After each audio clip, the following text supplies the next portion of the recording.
안녕하세요. 오늘은 1월 17일 월요일 성 안토니오 아바스 기념일입니다.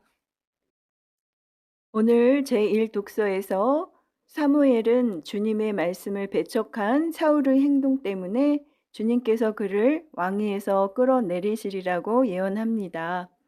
또 복음에서 예수님께서는 사람들에게 신랑이 함께 있는 동안에는 단식할 수 없다고 하시며 새 포도주는 새 부대에 담아야 한다고 말씀하십니다.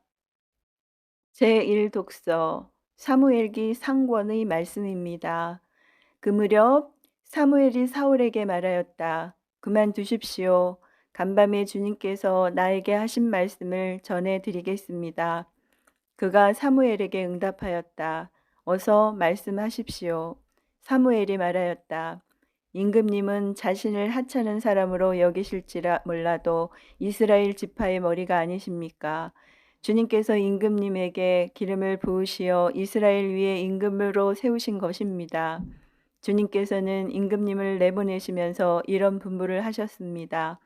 가서 저 아말렉 죄인들을 완전히 없애버려라. 그들을 전멸시킬 때까지 그들과 싸워라. 그런데 어찌하여 임금님은 주님의 말씀에 순종하지 않고 전리품에 덤벼들어 주님 보시기에 악한 일을 하셨습니까?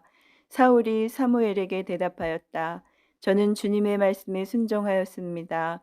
주님께서 저에게 가라고 하신 그 길을 따라 걸으며 아말렉 임금 아각은 사로잡고 그 밖의 아말렉 사람들은 완전히 없애버렸습니다. 다만 군사들이 완전히 없애버려야 했던 전리품 가운데에서 가장 좋은 양과 소만 끌고 왔습니다. 그것은 길갈에서 주 어르신이 하느님께 제물로 바치려는 것이었습니다. 그러자 사무엘이 말하였다. 주님의 말씀을 듣는 것보다 번제물이나 희생제물 바치는 것을 주님께서 더 좋아하실 것 같습니까?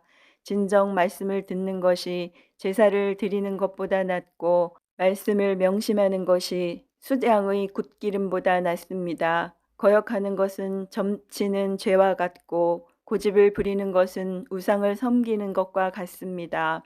임금님이 주님의 말씀을 배척하셨기에 주님께서도 임금님을 왕위에서 배척하셨습니다. 주님의 말씀입니다. 이어서 마르코가 전한 거룩한 복음입니다. 그때에 요한의 제자들과 바리사인들이 단식하고 있었다.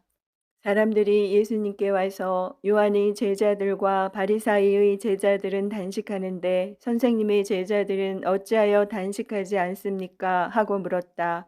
예수님께서 그들에게 이르셨다. 혼인잔치 손님들이 신랑과 함께 있는 동안에 단식할 수야 없지 않느냐? 신랑이 함께 있는 동안에는 단식할 수 없다. 그러나 그들이 신랑을 빼앗길 날이 올 것이다. 그때에는 그들도 단식할 것이다. 아무도 새천 조각을 헌 옷에 대고 깁지 않는다. 그렇게 하면 헌 옷에 기어댄 새 헝겊에 그 옷이 당겨 더 심하게 찢어진다. 또한 아무도 새 포도주를 헌 가죽 부대에 담지 않는다. 그렇게 하면 포도주가 부대를 터뜨려 포도주도 부대도 버리게 된다. 새 포도주는 새 부대에 담아야 한다. 주님의 말씀입니다. 이어서 오늘의 묵상입니다. 세례자 요한의 제자들은 공동체를 이루며 자신들의 스승처럼 단식하였고 바리사이들은 속죄일 외에 일주일에 2번 단식하였습니다. 물론 초대 그리스도교 신자들도 일주일에 2번 단식하였습니다. 요한의 제자들과 바리사이의 제자들은 단식하는데 선생님의 제자들은 어찌하여 단식하지 않습니까?